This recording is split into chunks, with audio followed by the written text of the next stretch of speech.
ಕೊಪ್ಪಳದಲ್ಲಿ ಬಸವರಾಜ ರಾಯರೆಡ್ಡಿ ಕಾರ್ಯಕ್ರಮದಲ್ಲಿ ಕಲ್ಲೆಸೆತ ಪ್ರಕರಣ ಆಗಿದೆ. ಕುಕನೂರ ತಾಲೂಕಿನ ಬೆಣಕಲ್ ಗ್ರಾಮದಲ್ಲಿ ಆಗಿರುವಂತಹ ಘಟನೆ ಇದು. ಜನಸಂಪರ್ಕ ಕಾರ್ಯಕ್ರಮದಲ್ಲಿ ಭಾಷಣದ ವೇಳೆ ಕಲ್ಲು ಎಸೆಯಲಾಗಿದೆ. ಕುಕನೂರು ತಾಲೂಕಿನ ಬೆಣಕಲ್ ಗ್ರಾಮದಲ್ಲಿ ಆಗಿರುವ ಕಲ್ಲೆಸೆತ ಪ್ರಕರಣ. ಜನಸಂಪರ್ಕ ಕಾರ್ಯಕ್ರಮ ಅಲ್ಲಿ ನಡೀತಾ ಇರುತ್ತೆ, ಭಾಷಣ ಆಗ್ತಾ ಇರುತ್ತೆ. ಈ ವೇಳೆ ಕಲ್ಲೆಸೆತ ಆಗಿರೋದು. ರಾಯರೆಡ್ಡಿ ಭಾಷಣ ಮಾಡುವಾಗ ಮುಂದೆ ಬಿದ್ದಂತಹ ಕಲ್ಲು. ಈ ವೇಳೆ ಗಾಬರಿ ಆಗದಂತಹ ಸಿಎಂ ಆರ್ಥಿಕ ಸಲಹೆಗಾರ ಬಸವರಾಜ ರಾಯರೆಡ್ಡಿ ಪರಿಶೀಲನೆ ವೇಳೆ ಮಾನಸಿಕ ಅಸ್ವಸ್ಥ, ಕಲ್ಲು ತೂರಿದ್ದಾಗಿ ಮಾಹಿತಿ ಲಭ್ಯ ಆಗಿದೆ.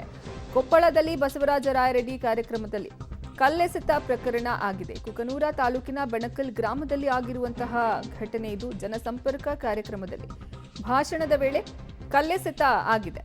ರಾಯರೆಡ್ಡಿ ಅವರು ಭಾಷಣ ಮಾಡ್ತಿರ್ತಾರೆ, ಆಗ ಮುಂದೆನೆ ಕಲ್ಲು ಬೀಳುತ್ತೆ. ಇದರಿಂದ ಅವರು ಯಾವುದೇ ರೀತಿಯ ಗಾಬರಿಗೆ ಒಳಗಾಗೋದಿಲ್ಲ. ಇನ್ನ ಪರಿಶೀಲನೆ ಮಾಡಿದಾಗ ಯಾರು ಈ ರೀತಿ ಮಾಡಿದ್ದು ಅಂತ, ಕಲ್ಲು ಎಸೆದಂಥವರು ಮಾನಸಿಕ ಅಸ್ವಸ್ಥ ಅನ್ನೋದು ಮಾಹಿತಿ ತಿಳಿದು ಬಂದಿದೆ.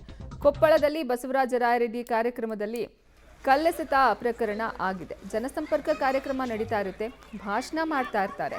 ಈ ವೇಳೆ ಏಕಾಏಕಿ ಕಲ್ಲು ಎಸೆಯಲಾಗಿದೆ. ಅವರು ಭಾಷಣ ಮಾಡ್ತಿದ್ದಾಗ ಅವರ ಮುಂದೆನೇ ಈ ಕಲ್ಲು ಬಿದ್ದಿರೋದು.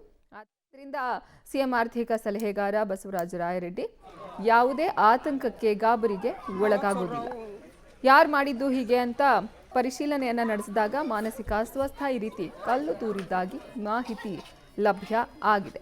ಕೊಪ್ಪಳದಲ್ಲಿ ಆಗಿರುವಂತಹ ಘಟನೆ ಇದು. ಬಸವರಾಜ ರಾಯರೆಡ್ಡಿ ಅವರು ಕಾರ್ಯಕ್ರಮದಲ್ಲಿ ಇದ್ದಾಗ ಕಲ್ಲೆಸೆತ ಆಗಿದೆ.